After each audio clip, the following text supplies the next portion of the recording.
Hello, Vintage Automotive fans. This is T-Mike making another video today. Today's video is going to be on a legacy motor.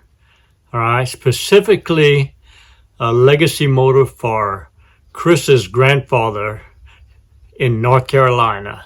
All right, so if you follow me on YouTube, you know I have a soft spot for legacy motors.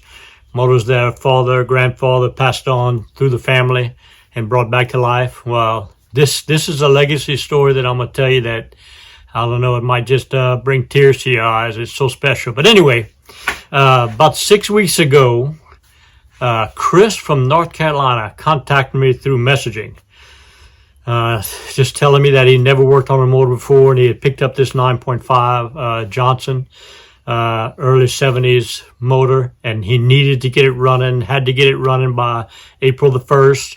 And I mean, he texted me about 10 times back to back, all in one afternoon. So I finally said, call me.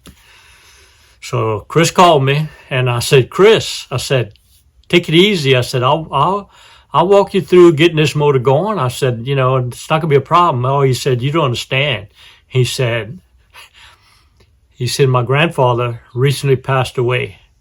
And he said, on his deathbed, he made me promise to take his John boat that he took him out fishing with when he was younger, to pull his John boat out and get it restored, and to start taking his family members out fishing and making memories like the grandfather had with Chris. Made him promise him on his deathbed. And his birthday was like 6 weeks from now on April the 1st, and you had to get this motor going by April the 1st. I said, Chris, don't worry about it. I said, if you can, I'll walk you through every piece of this and we'll get it going. And we did. So he bought parts from me. I worked with him on text messaging, and he finally had a friend who was a little bit of a mechanic that knew a little bit about it. So I think with the help of the local person and me on the phone with text messaging and the videos, all the videos I had, he got it going. So here's the father, the grandfather, Chris's grandfather. All right. So Chris tells me he was a Vietnam vet, spent all his life working in the timber industries around trees. And he was a father of 7 and the grandfather of 14. All right. And Chris said he's the hardest working man he ever knew. So as I said, on Chris's grandfather's deathbed, he made Chris promise him to get the boat running. So here's the boat. Here's the John boat that the grandfather had that Chris got pulled out together.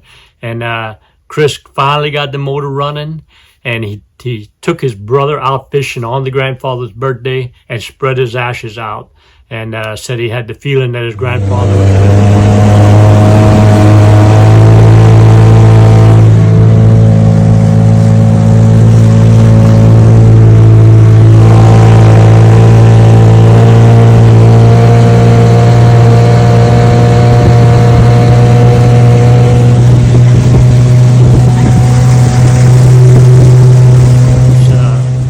pretty special that Chris was able to bring the boat back to life and put a motor on it and go out there on his father's birthday.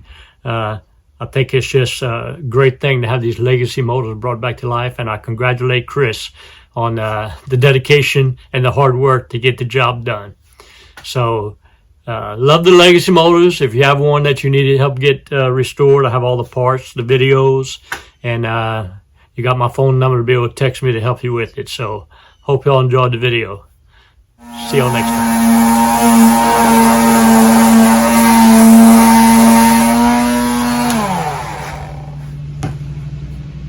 Well, you know, as I'm standing here, sanding down this hood, looking for every little spot that needs to be sanded before I paint it, I got to thinking about it, and the question came up in my mind, would I consider myself a craftsman? So I decided to check it out on the internet. I went on to Google and typed it in, and it came back and it said a craftsman has 3 characteristics. They are thoughtful, they are precise, and they are deliberate. Okay, so thoughtful, yeah, I'm thinking about this hood, the hour and a half it takes to sand it down. That's thoughtful, right? And I'm precise.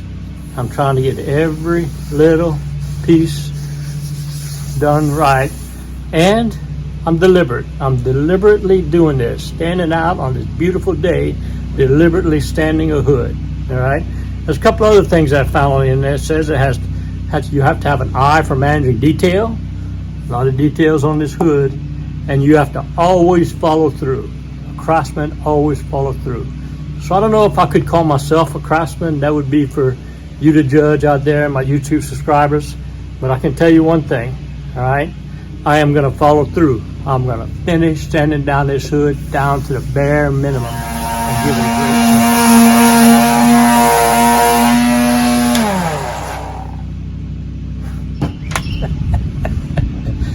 shot. See y'all next video.